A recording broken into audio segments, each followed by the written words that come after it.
Welcome to the What's Good podcast. I'm your host, Milton Young. Welcome to another episode, another solo podcast. Today, we're going to be talking about a few things. What I've realized lately is that following your dreams is harder than a lot of people make it seem. They make it seem like it's something you can just wake up and do every day with no resistance. And it's not scary and it's all fun. And that's not true, because if it was, a lot more people would be doing it.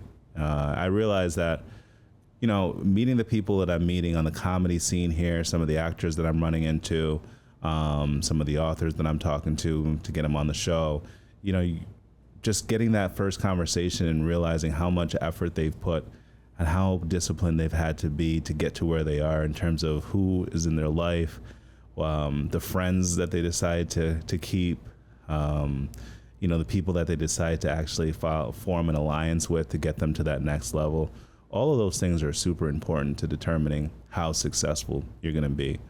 The people that really get behind what you're trying to do and support however they can, and that can come in so many different ways. It's really important, man. I think the most successful people in the world are the people that are able to build a team that can do things that they can't do by themselves, right? They kind of enhance that individual in terms of making them better. I'm learning that too in my journey on the podcast, and this time around it's been absolutely amazing. Obviously now I'm in North Carolina, so it's a lot different in terms of the people that I'm meeting. I don't really have a lot of my friends here, but the people that I'm meeting, man, everyone's getting behind what I'm doing, and it's just really exciting. I just wanted to share that with you guys. It's super exciting. Finding your tribe and the people that are really going to enhance what you're doing really makes or breaks, your success. You're not always going to wake up on the right side of the bed, and you're not going to always know where to place your foot for the next step.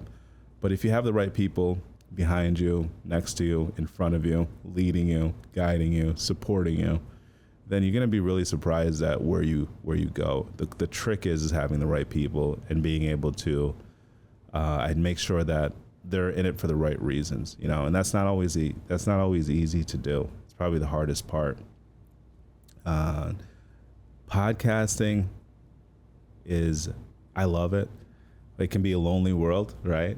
But the people that I'm meeting, my guests, even in this community for Wilmington, the people that are the podcasters, some of them are going to be on the show. The way that they want to get behind and help is it's new, it's different. New York was cool, but New York, based on where I was, it was kind of more of a solo thing than anything else. It was, me just kind of pushing it by myself. I had other people that were interested in doing podcasts, but they weren't taking it nearly as serious. But here, it's a whole different world. People what they're doing, they're taking it very serious, and they're the people that I want to be around, because a lot of them are doing what I want to do.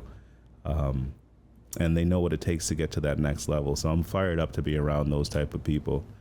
But let's talk about what's going on this week. This week has been absolutely phenomenal for me. So John Simpson, a very talented comedian that I had the opportunity to meet, he's going to be on the show, probably going to be one of the first episodes that I air. It was an absolutely phenomenal episode. I can't wait to share that with you. But John Simpson actually introduced me to one of the best comedy writers in the industry, Judy Carter. And I've actually had the pleasure of going on her Instagram and working with her a little bit on some of the jokes that I want to, add a pop to. I think a lot of people, when they start talking about comedy and stand-up comedy specifically, they don't realize the amount of work it goes into each word that's in your sentence, that's in your setup, that's in your punchline. I don't think they realize or give it enough credit into how much work it takes to really crafting a good joke. Jokes have to have mechanics. And if they don't have the proper mechanics, then they're going to fall flat. They're not going to connect with your audience, and you're just not going to be the alchemist, right? You're not going to take that observation that you made, turn it into a joke, and make it something relatable that an audience can laugh to. That's what you're really trying to do as a comedian. Everything that you're doing is based on observations, and you're just becoming an alchemist and just turning them into something that went from maybe traumatic, scary, sad, upsetting to funny. And you're trying to do that in front of an audience of a group of people that are coming from all different perspectives of the world, different religions, different belief systems, a whole bunch of different things. And you're just trying to put them all on the same page as you and get them to kind of see through the lens that you are seeing the things through and making it funny. John Simpson's really good at that. He's a very, very gifted writer. And I know that it wasn't just from just writing every day. It was because he looked at these books. So Judy Carter wrote The Bible on stand-up comedy. It's a legendary book. I mean, if you're thinking about getting into stand-up comedy, that's one of the first books that you should get. And she has a class. I wouldn't necessarily call it a class, but every Tuesday at 12 p.m. Pacific time, right? So that's 3 hours ahead of us, or 3 hours behind us in the Eastern time. And she goes through, and if you have a joke, you hop on and she'll help you work through the joke. She's really good. She's really good. So I have some jokes that I'm working on. They're from a previous set. It's not really who I am right now, because a lot of the jokes that I'm talking about deal with divorce, and I'm been divorced. I've been through that, 4 or 5 years ago. But it doesn't mean that those jokes can't help create my character, right? It doesn't mean they can't help play into the persona that I'm trying to create up on that stage. And so I've had the opportunity to kind of work through some of those jokes. There's a name joke that I'm working on. She's giving me some really good ideas on that. And I'm excited because, a long time ago, someone told me if your mom comes up behind you and taps you on the shoulder and looks over and looking at your homework and says that you're smart, well, that's just your mom, right? Or if one of your friends comes up to you and, tells you that you're funny, well, that's just your friend. But if you have somebody that's in the industry that is renowned and very funny telling you that you're funny, then it means a whole completely different thing, right? I think the best example I could have used, if Jordan tells you that you're a good basketball player, then chances are you're probably a good basketball player. So to have Jody give me that, why did I say Jody? Judy. Judy give me that stamp of approval was really interesting, and it felt great. So I've worked with her for 2 weeks now. I mean, when I say work with her, I mean, it was a 5-minute conversation, but in those 5 minutes, the wisdom that she gave me was absolutely incredible. And to see how she looks through it, through the lens that she does, it really blows your mind, She just sees it like a 3-dimensional puzzle, and things that I didn't grab onto, or places where I can do an act out, or just places where the punchline can be moved or extended, or I can add a tag on. It's like second nature to her.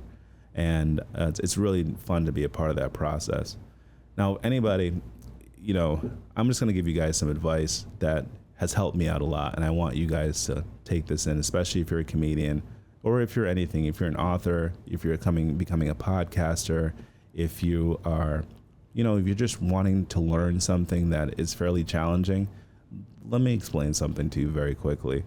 If you are lucky enough to come across a really good teacher that is renowned or isn't renowned, just really good in doing something, or has been successful in an area that you want to be successful in, pay attention.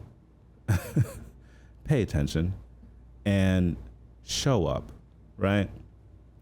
Now I'm going to give you the example. I'm not using any names, but it is a reflection on, the Judy, working with her. So 2 weeks ago, a lady jumped on her Instagram, and she was live with Judy, and they were talking about basically doing pitches for corporate gigs, right? Now, these corporate gigs, people don't realize this, and I didn't realize this until I started listening and paying more focus on what the colleges do, which is considered a corporate gig for stand-ups and just, coming in and doing speeches. There's colleges out there. There's $1,500 comedians, that can go to a college and get paid $1,500 to speak in front of a college crowd. There's $2,500 comedians that will get paid to do the same thing. And then there's $15,000 comedians, and then there's $20,000 comedians, and then there's $60,000 comedians. And I didn't know that those opportunities were out there, but listening to her show and her interact with some of the audience members, it was revealed that there's these opportunities out there. So she specializes in writing these pitches. And so she made an agreement with one of the viewers that she would help her come on, if she came back next week with a pitch, and she would pitch it to all of us, right? Whoever was on that particular chat. And she'd give her feedback and guidance. She would tell her how to reach out to these people, what the best way to pitch, the best person to target your pitch at, how long it should be, what words you should use, what are you trying to sell. I mean, it was like a master class on this stuff. And I was excited because I was going to tune in the next week because I wanted to learn how to do it. And I think anyone listening is like, this is a great opportunity because this lady is a professional. This is what she does for a living. She talked about how she was practicing her 30-second pitch, and she just so happened to be on a plane ride, and the person sitting next to her was an Army recruit or something. And they asked her what she did, and she told her, and she gave her the 30-second pitch. And I'm talking about Judy right now, right?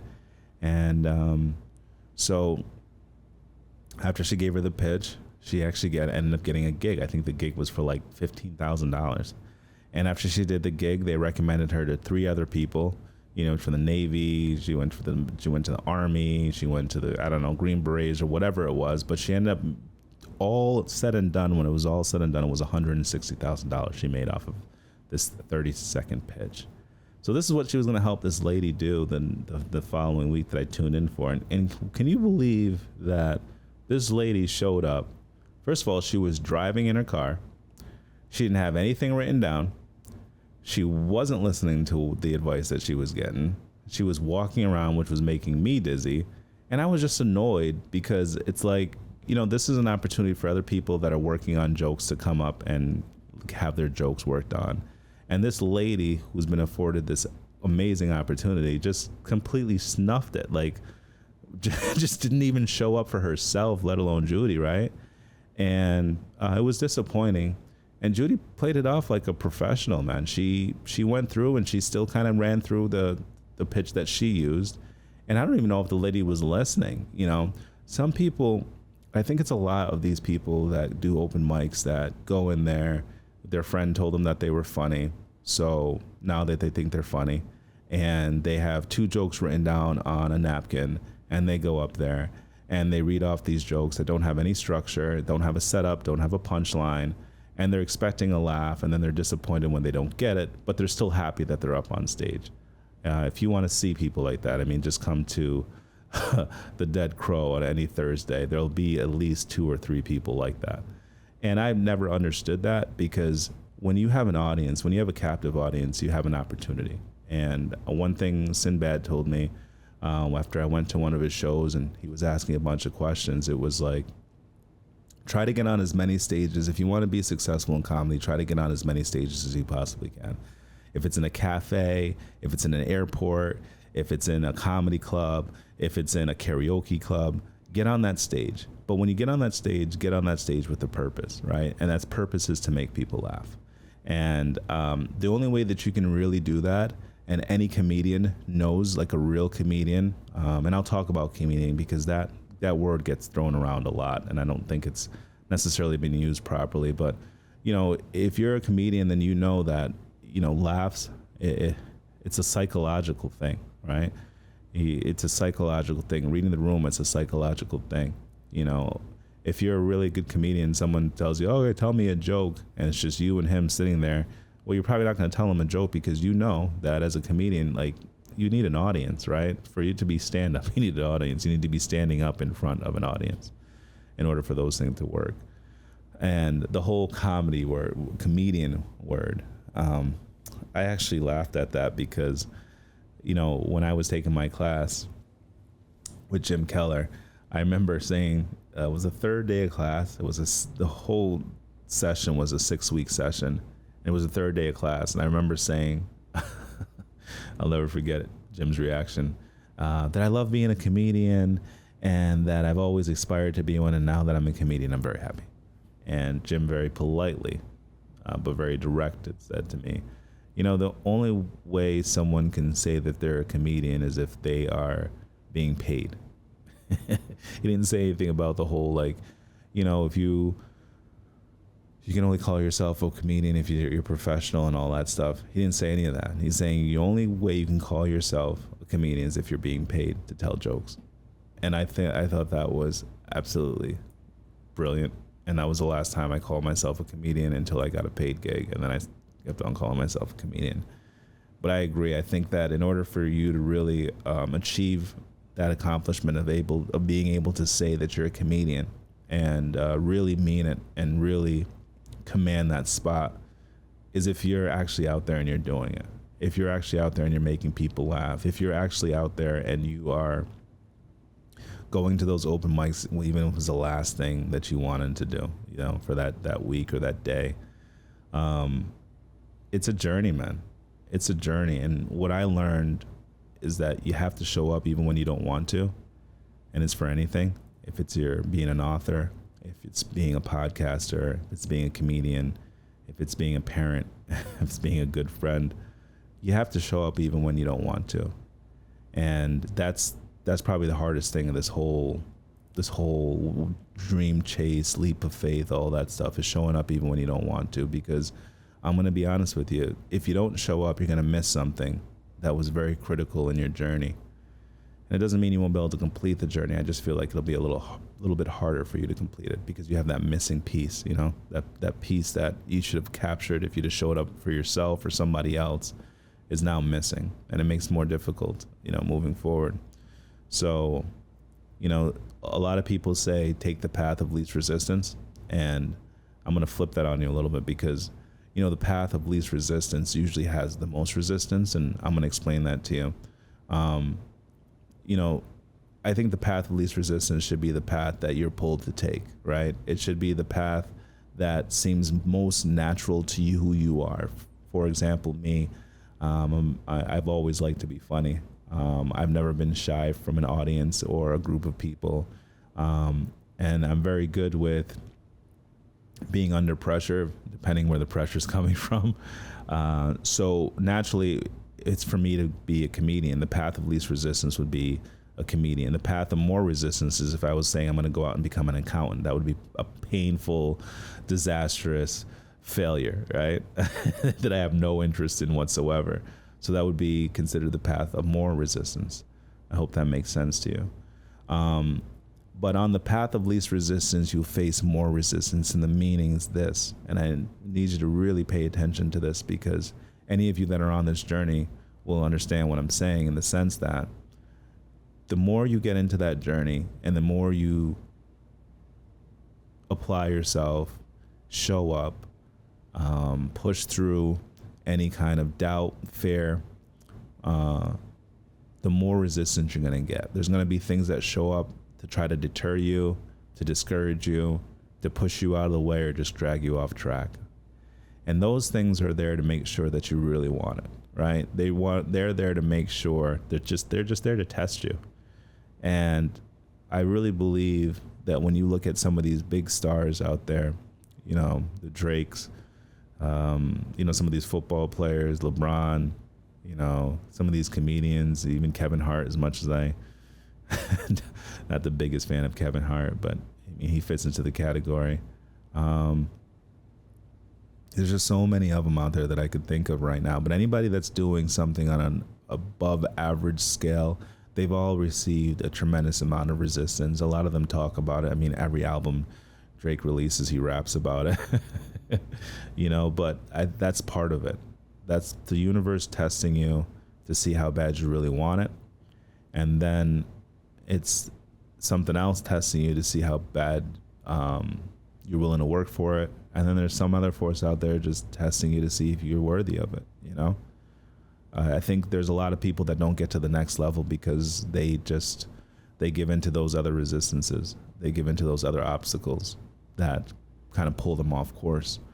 And I'm very grateful in the sense that I've had so much experience that I'm very inclined to be able to recognize those forces or those distractions and be able to kind of, jujitsu myself out of those situations.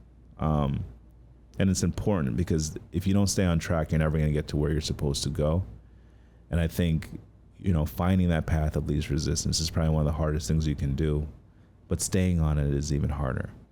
And the trick is, and it's a trick because as soon as you get to your end destination, the journey's over. And the best part was the journey. The best part is the people that you meet along the way, the allies that you meet, the enemies that make you better, the haters that, encourage you in their own way.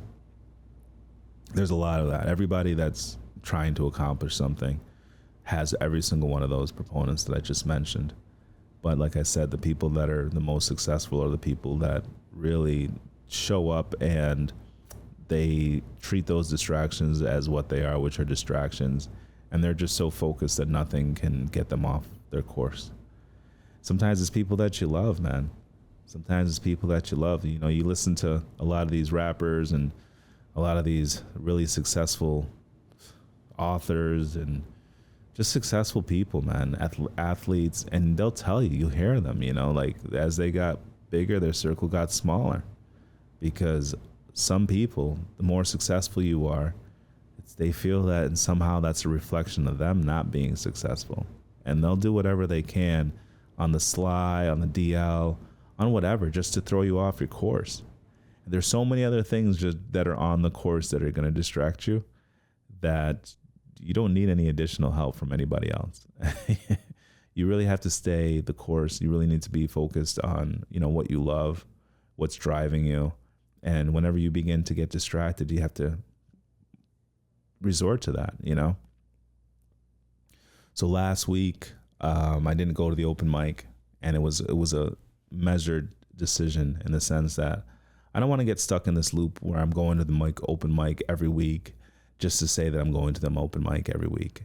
If I don't have anything to work on, or I've been working that whole 6 weeks on a bit or a set, I'm going to take the breaks that I need to kind of get myself back to where I should be. I mean, there's so many people. If you go down there, you go to any comedy club, I know you're always going to hear at least one person talking about how many open mics they've been in the last year. One guy told me that he's been to every open mic since since January of last year. He's been to every single open mic that they've had at the Dead Crow. Now that's probably at least 50 open mics, right? At least. And I don't know about you, but I know that from mic to mic, I want there to be some kind of growth.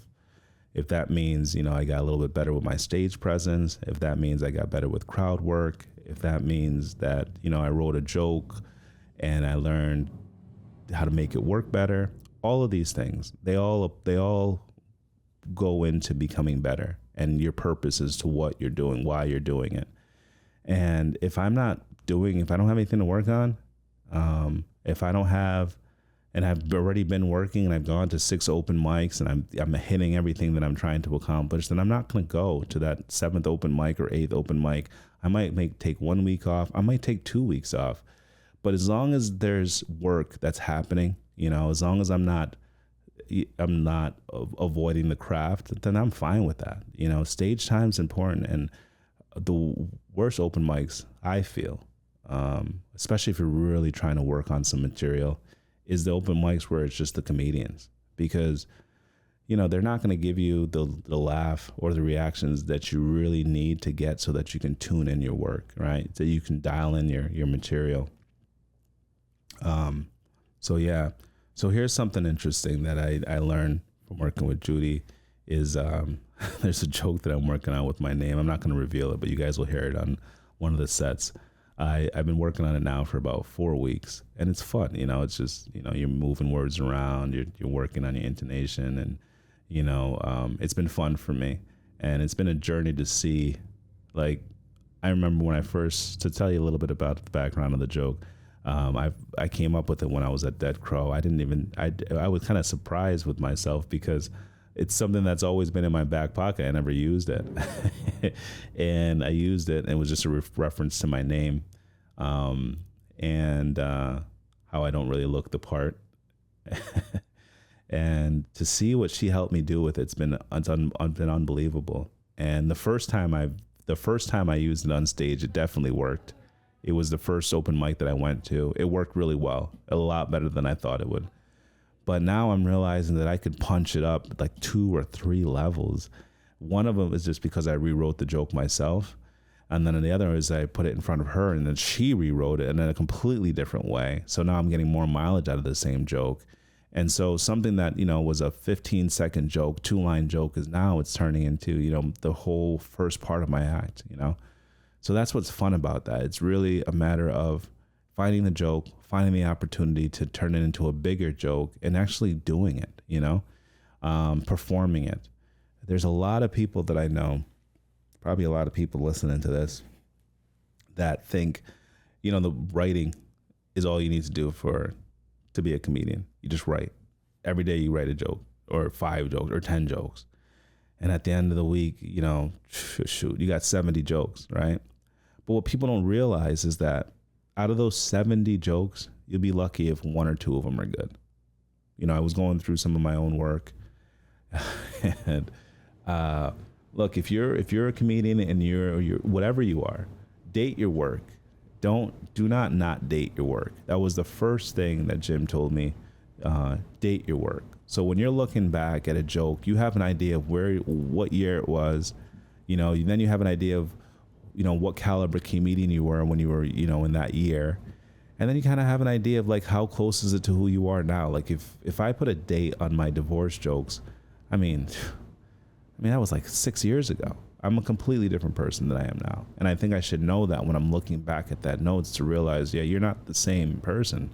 I've gone through and I've read some of the jokes that I wrote before, and I'm like, man,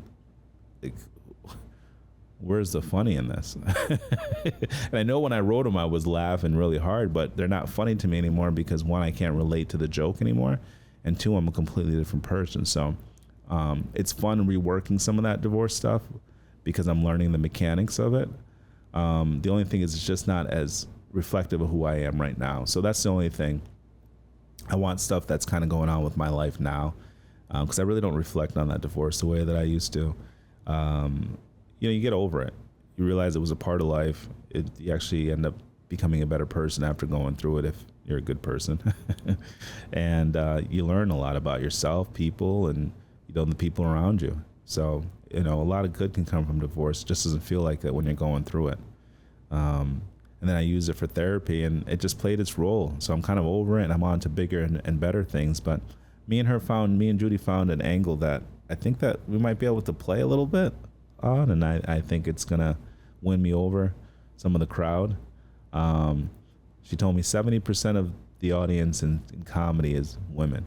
70%. Can you believe that? I thought that was fascinating. But yeah, I'm really enjoying this journey. I'm enjoying the fact that, I'm meeting some really cool, talented comedians. I've reached out to about 4 of them said that they want to come on the show. I'm excited to have them on the show because, some of the best interviews I did my first season were with the comedians. And I think it was just because it was more lighthearted. I think people are very fascinated by stand-up as an art form, as a performance.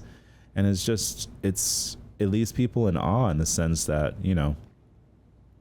it's hard to get up in front of an audience in general, but then to get up in front of an audience and have them laughing, and then half the time they're laughing at you. So you really have to be an alchemist to pull it off. But I'm really excited about the comedians coming in to do the podcast. Some of them I want to have come on more than once. They're just that good.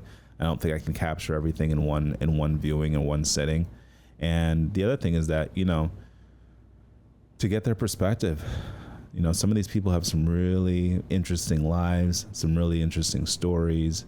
And I think comedy, why we love some of the comedians that we love, like for me, Martin Lawrence, Mike Epps, Bill Burr, Sinbad, the list goes on and on. I keep throwing Kevin Hart in there because, as much as I don't like Kevin, I love me some Kevin Hart. And I love Kevin Hart because his joke structure and how he tells his jokes, he's telling you a story, right? And he's performing. And when he's done, and that's what I want to share with you guys, when some of my favorite comedians, Sinbad, Martin Lawrence, Bernie Mac, these guys, when they come up on stage, they're probably sweating already, right? But when they leave the stage, they're definitely sweating. Marlon Wayans was the same way. I remember when he came on stage, he did an hour performance in Funny Bone, and I never laughed so hard in my life. And, I never thought Marlon Wayans was that funny, but to see him live and the amount of energy and the way he's jumping around on that stage and the way that he is just completely committed to whatever bit he's doing, regardless of where the audience is, regardless of if the audience agrees with him or not. That's the kind of comedy that I'm trying to get to. And I don't know how I'm going to do that, because right now I don't do any of that. I don't sweat when I get on stage. I'm chill, I'm smooth, calm, cool, collective. And that's what it is for now. But I really wanted to pop it up another level where I'm being physical up there and people are falling out their seats. That's the only way I'll be satisfied with this journey. So it's going to be a long journey, and I want you guys to be there with me and just watch me develop. I don't think it's going to be anything that I stop anytime soon, because it's so well ingrained in me, and I feel like the last time I stopped, it was a justifiable reason, but now I don't think there's going to be any reason big enough for me to stop doing what I'm doing. And if I stop this time, I'm just going to be done with it. Getting older, I am getting a little better looking, but time waits for no one. John Simpson said that to me the other day when we were talking. Time waits for no man, and that's true. And it doesn't matter how old you are in terms of comedy, in the sense that you begin to know yourself a little bit better. But it does matter how old you are, in the sense that if you're not mastering your craft, then it becomes harder to learn, it becomes harder to express yourself, and it becomes harder to remember the jokes. It becomes harder to act them out. But time waits for no one, so it's really a matter of, just applying myself, showing up, having a plan, attacking, checking in with myself to see where I am. I told you guys I want to showcase that's going to be happening. I told you guys I want to have some really good guests on the show, and that's already happening. That episode with John's going to be great. He's definitely going to be coming back to do more episodes. It was a great show. Louis T. I plan on having Louis T. on the episode real soon, on the podcast really soon. Louis T. is a very talented local artist. When I say artist, I mean comedian. And he's gone out of his way to really make sure that the comedians on the scene that aren't being or given an opportunity to get up on stage or be in a showcase, he's giving them a platform, and I have to take my hat off and applaud him for doing that. But I want to have him on the show. He's a local comedian. He grew up locally. So a lot of people, you can't say, the Wilmington comedy scene, his name not be brought up. So I don't think it'd be right if I didn't bring him on the show. And there's a bunch of other comedians that I'm looking at. Look, I don't want to just bring anybody on the podcast. It has to make sense. There's a lot of talented comedians here that I just don't think would be good for the show. But there are a group that I think would be great, super talented, very funny, very dedicated to the craft. And I think they'll bring a nice element and kind of give you guys an idea of what's going on this scene here in North Carolina, Wilmington, North Carolina. There's a lot of other areas around here that has a nice scene, and I'm going to be bringing those comedians on as well. But I just want to give you guys, if you're listening, there's a lot of people here that love comedy. I want you to, from the floor, the bottom up, right? I want you to see what it's like just getting in on this level, getting your feet wet, so to speak. Jumping on a couple open mics, all the way up to people that are doing full sold out shows. I'm going to have them on the podcast. I think it'd be a great addition, and I think it's fair for everybody, right? But so look forward to those interviews coming up. I'll be back next week. I'll have a guest. I think it's going to be Louis T. I'm not sure, but we're trying to get him on the calendar. He's a busy guy, doing a lot of shows, a lot of showcasing, a lot of hosting. It's going to be a great conversation. I love his energy. So yeah, for now, that's going to pretty much wrap up this week's episode. I'll be back. When I start releasing these, I'm going to be doing solo podcasts and then interviews, solo podcasts and interviews. So it'll be interesting, and I'm going to be sticking to this format. I enjoy it.